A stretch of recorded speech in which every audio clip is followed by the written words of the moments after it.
Breaking news with Brian Jennings. A very good afternoon to you. The Department of Agriculture has confirmed a severe outbreak of bird flu in Drumcondra, North Dublin. Symptoms of bird flu include a hard neck, confusion, memory loss, and is said to be similar in nature to foot-in-mouth disease. Doctors warn that victims of bird flu will be lying in bed, lying in tribunals, and lying through their teeth. Meanwhile, there's a suspected outbreak of Crohn's disease in Michael Lowry's constituency of North Tipperary. And in Carlow, Kilkenny, Department of Agriculture officials have confirmed a case of swine flu. Fine Gael's Phil Hogan has been quarantined pending an investigation. That's it for now. We'll have more news on RTE Radio 1 after Green Tea. Ireland, ERA, twinned with Nigeria. Yes, Ireland. The country that nearly built a children's hospital, a metro and a new university campus in Dublin. The country that nearly built a new Abbey Theatre, a U2 tower and a new prison, presumably with doors. I suppose it's just as well we didn't succeed in building all these things, because when we did build the M50, well, quite frankly, we made a balls of it. And when we built the M3, we made a mess of Tara. And when we built Terminal 2 at the airport, people stopped coming here and we didn't need it. Then we built a Lewis line to Cherrywood and found out nobody lives there. Now we're broke. Welcome to Ireland, twinned with Nigeria, the most corrupt country in Africa. Welcome to Green Tea, your weekly fill of satire.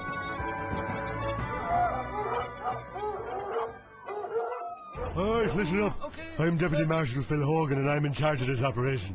Locked and loaded! We're behind you, Dr. Phil. What I want from each and every one of you is a hard target search for anyone trying to avoid the household charge.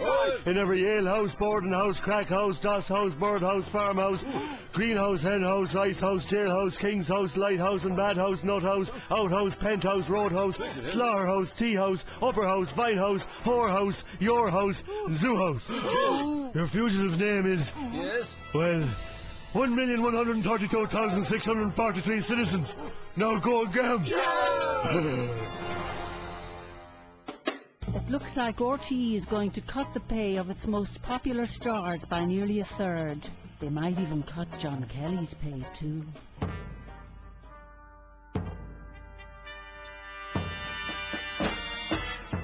Hello and welcome to Mastermind. Today I'm joined in the chair by Ireland's most expensive broadcaster. You mean most loved, surely, Miriam? Yeah. Sorry, Pat. My mistake, genuinely. Yeah. Pat Kenny, your questions begin now. Well, perhaps ask me some chemistry questions, Miriam. I am a qualified chemical technician, you know. Well, Pat, how come you had little or no chemistry with your Late Late Show guest? Oh, meow, dear, oh dear. Who is Ireland's most loved broadcaster? TWBM, that would be me. Sorry, that's not the answer I have here. Oh. Please try again.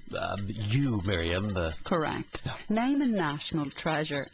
You again? Correct. How come you earn hundreds of thousands more than a working mother trying to clothe, feed and educate, say, 8 children? IBIWIM. It's because I'm worth it, Miriam. LOL. And what the hell does that mean? Lots of lolly. Who made the biggest cock-up on television this year? That would be your Primetime Investigates, Miriam. The answer I have here is your Frontline Twittergate, Pat. And LOL, not laughing out loud. And your final question. Yeah. How much money do you have in your bank account? Well, that's a very unfair and personal question. Well, I am sorry, Pat. That's not the question I intended to ask. Yeah, but it seems to have been rewritten by one of your Frontline researchers. Oh, touché. Genuinely. Do-do-do.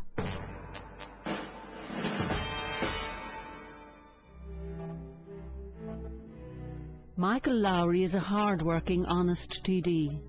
Dennis O'Brien is a hard-working, honest businessman. Yes, hello? This one could be the big one now, Dennis. Sorry, who is this? What is Michael here? Michael Lowry calling from sunny Tipperary, Dennis. Jesus, what now? For good weather where you are, Dennis. What do you want, Michael? Hey, look, there's a slip of a deal here in Ireland. What is it? Well, I'm thinking I could just direct you in the right way, Dennis. Yes, what? Well, there's a couple of other lads looking for this, but I have the inside track. How much? Actually, look, it's going for a song. How much? Oh, it's 4 billion all in. Shrimps in the bar with the whole lot. And what is it? Hey, tis Aircom, Dennis. Excuse me? You know, used to be Telecom Air and now it's Meteor, Aircom. come Northern Ireland, here come Nate. Is this a joke? Here come Wholesale, here come Phone and Watch, Land Communications, here come Michael. E-Mobile. Dennis? For the love of... Dennis? Dennis? Oh, must have lost coverage there or something. The wishy-washy lefties say that we are one huge melting pot of ideas and beliefs. A blue shirt just told me that. As with all melting pots, the scum will always rise to the surface sooner or later. I'm here with some opposition TDs protesting at the RTÉ against the household charge. Ming Flanagan, if I come to you first. Yes. Is it right for a TD to encourage law breaking? Well, Charlie, it is right that people don't obey unjust laws, and this household charge is unjust. You're also fond of flouting the ban on smoking weed. Are there other laws you think are unjust? Well, I'm not crazy about paying the television licence or the septic tank inspection fee, and it's unjust that we're now permitted by law to give Phil Hogan a kick in the arse. Okay, and... Can I smoke this here, lad? No, may I turn to you now, Mick Wallace? Love the blouse, by the way. You won't be paying the household charge either, I gather. No, I'm not paying that €100, and that's the end of it. And are there other bills that you won't pay, Mick Wallace? Well, you know, I suppose there's me creditors, the workers' pensions and stuff like that, I suppose. Okay, Joe Higgins, if I come to you, you have a long history of opposing, well, just about everything. Well, everything is unfair, Charlie. Right. Everything is an attack on the ordinary working people, the less well-off, my comrades, the most... Yeah, I think we get the picture, but could you be a little bit more specific? Look, I won't stand for anything. That's my position. I oppose everything, and I will continue to oppose everything until something is done. And what would you say if the government proposed slashing TD salaries and abolishing their expenses, for example? Well... I'm not against absolutely everything. This is Charlie Bird handing you back to the studio. 19 days Easter holidays from the Dáil, for example. 19 days, it's an outrage. I agree. It wouldn't have killed them to stretch it to an even 20. You're always whinging. If you think I'm whinging, you should hear Thomas Pringle. Really? Once he pops, he can't stop. Oh, sick of Joe Higgins and his naff joke. I wasn't joking, comrade. Let us now turn to page 26 of Ireland's Own. We pray that Jean Burns' sacrifices to the patron saint of terrible dress sense may bless our fair land with good harvest and golden sunshine. Lord, hear us. Good afternoon and welcome to Sweat Éireann. Warm, beautiful and on occasion very, very hot. But enough about me. So it really was a remarkable week weather-wise, with spring bursting out all over, and to a G. Fleming, a fan of mine who writes in from County Wexford, yes, my breasts are real. And I see a tweet has just come in from meteorologist Evelyn, not quite as sexy as me, Cusack, who says that it should be scorching for the next few days. Indeed, but then again, she's on holidays in Spain for the next 2 weeks, the bitch. For those attending the Fine Gael RTÉ today, the skies will remain blue, the shirts will be blue, and so will the air when they get their hands on the Aegis Phil Hogan. Goodbye. And now on RTE1, it's time for Eat Your Fill, our new cookery programme with Phil Hogan. Hello viewers, I'm well aware that 3/4 of the country isn't watching, so this is for those of you who are. Now, tonight's recipe, first of all, you take a very silly policy like the household charge, and you place it in a bowl like so. Next, you mix in a load of really nasty threats. Now, I don't like to scrimp on the threats, so I'm going to put in a spoon of we'll deduct it from your wages, a dash of we'll take it from your pension, half a cup of we'll drag you to court, and a good plug of we'll stop you selling your house. Now finally, put in 2 tablespoons of we'll trap you in irons and mix them up well, like so. Put your back right into it. Then over here in a saucepan, heat up a good measure of we won't send you a bill, and mix in a good dollop of we won't tell you how to pay if you don't have a computer. Now we add in the earlier mixture together, stir it up again. Now I know it smells like shite, So that's why we have Joe Higgins here to stir it. Well, I have to say, I'm very sceptical about this sort of thing, Minister Hogan. Oh, that'll cost you a fiver, please, Joe. A fiver? For what? That's for being a septic crank. Well, this is a tax on the proletariat and an attack on ordinary working comrades, the most vulnerable in our society, by the corporate bigwig, fat cat, greedy capitalists. Thanks, Joe, and your waffle sounds delicious, by the way. And so we're done now. That's it. A perfect recipe for disaster. Next week, I'll be closing down a few inquiries into dodgy recipes, and I'll also be showing you how to make a dog's dinner of the country. That's it. Good afternoon. The Fine Gael Ard may be top of the political agenda today, but up a tree in North Dublin, a new political party is holding its first meeting. All right, everyone. Right. What's the first item on the agenda? The whip around. What's it for this time, Larry? Is it for my extension, Bertie? No, it's not, Larry. Yes, Flynn. Is it to pay for my housekeepers or maybe the farmhand? No, it's not, Flynn. And keep that gob of yours closed. You should try it sometime. Have you changed for €2? That's all I have. Is this it? Miserable bat. How are we going to get our literature printed now? We could ask Deputy O'Shnurrig, Bertie. Very funny. Now, we need to rally the popular support. Rambo Burke? Well, I could set up a few oil licenses or a few new local radio stations. All right, Rambo. A bit last century, though, isn't it? But look, we need a name that will tell people who we are, what we stand for, what our plans are, what our policies are when we get into power.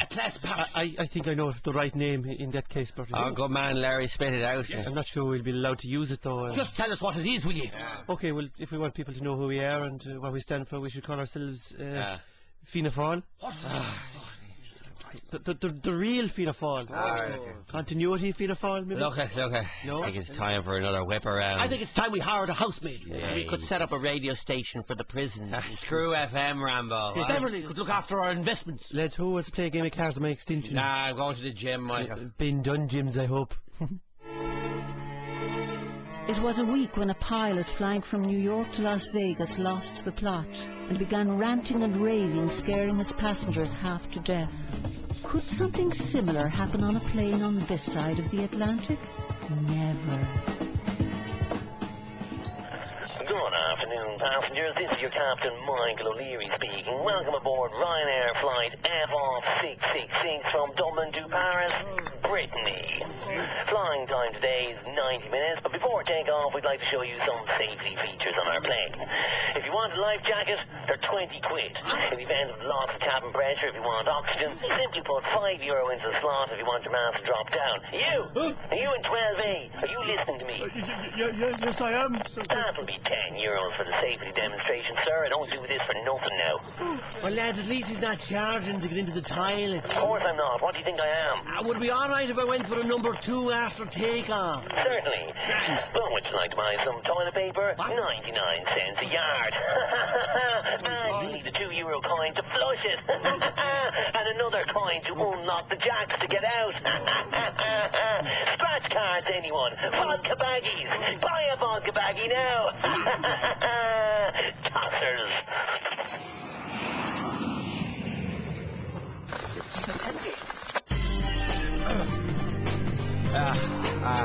Hello and welcome to the programme. I'm Vincent Brown, and today I'm joined by the Under-Fire Environment Minister Phil Hogan, the Fine Gael enforcer who generally is believed to be a bully by everyone. Well, no, Vincent, that'll be... Shut up, Hogan. I'm still speaking here.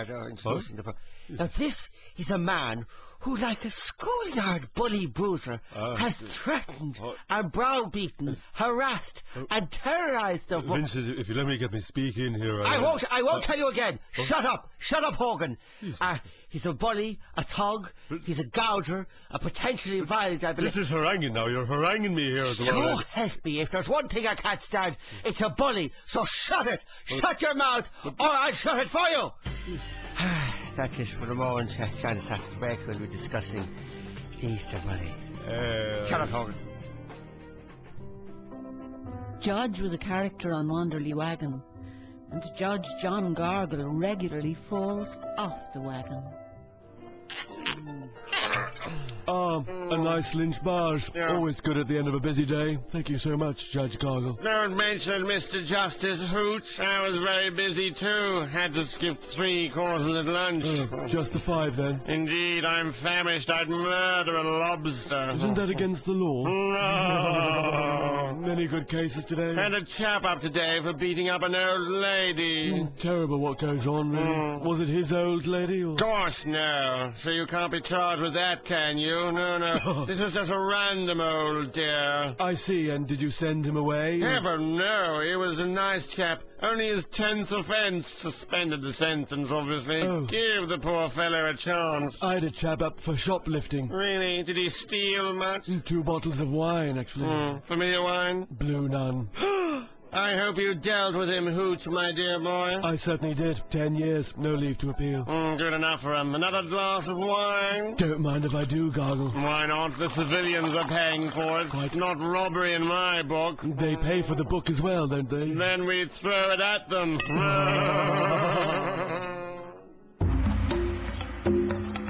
Taoiseach Enda in China. He was literally one ginger in, well, 1.3 billion. Here's what happened when Enda met Xi Jinping.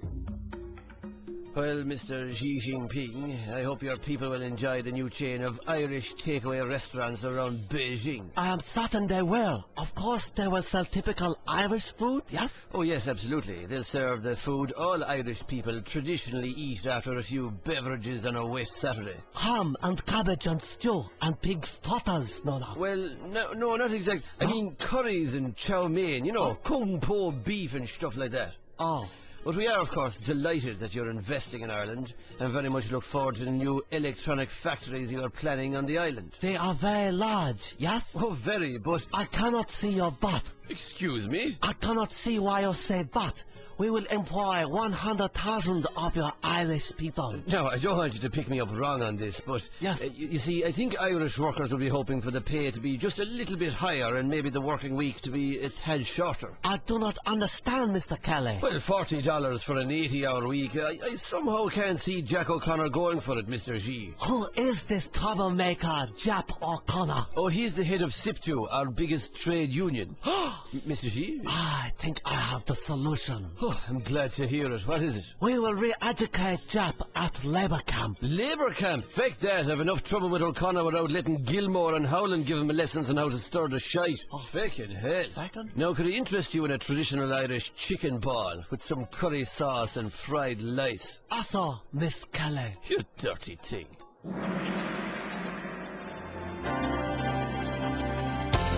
New census figures revealed this week that divorces in Ireland are up 150%. Sinead O'Connor has apologised to the nation for the increase in marriage breakups. But her brother Joseph still hasn't said sorry for his drive time poetry rants. The cuts are coming, even here in RTE. They're slashing the cash, we'll be left with trash, we'll end up looking like TV3. The cuts are coming, we'll all be bumming, and even Pat Kenny will end up slumming. He'll have to be 30% less damp, and Derek Mooney 30% less camp. There'll be 30% less wine on Joe Duffy's live line, 30% less Desi, I suppose there's no harm, but how will we cope with 30% less Tubberty Smarm, and 30% less Marion with her earthy charm, and 30% less Miriam, who's basically the nation's mom. There'll be 30% less sport and 30% less snort in the toilets of Orna-G. So listen to me, J.O.C. If you must make some cuts, Mr. D.G., start with me. And Joseph O'Connor's Radio Diary was sponsored by McDonald's. Da-da-da-da-da. I'm liking it, not loving it like Dunphy loves it, like when he's likening the land to a dump and a kip like. This weekend we'll watch Fine Gael lurch from crisis to triumphal Ordesh and back to crisis. The Blue Shirts were going to celebrate their achievements after 1 year in power with a party in the Guinness Hop Store. Unfortunately, they got Phil Hogan to organise the piss-up in the brewery, and clearly the event was cancelled. And what a list of achievements they had to celebrate anyway. The septic tank inspection fees, the household charge, the 5-point U-turn, and not forgetting the closure of army barracks, A&E units and nursing homes. And how about inaction on reform, emigration, job losses, silence on Moriarty? And oh, Polish is now the second language of the state. But at least the country gets some relief for the next 19 days as the Dáil goes on its Easter holidays. And for the record, Phil, I'm not paying my household charge either. Charlie Bird hasn't even paid his. That's not true! And the Charlie Bird house is exempt from the household charge and the 30% RTE cuts! Oh, Charlie, just concentrate on the blue shirts at the Ordesh. Right, okay. Is your good friend George Lee there? No, George couldn't handle the pressure of being off the TV so much. I know how he feels. I'm still here for another half an hour, you know.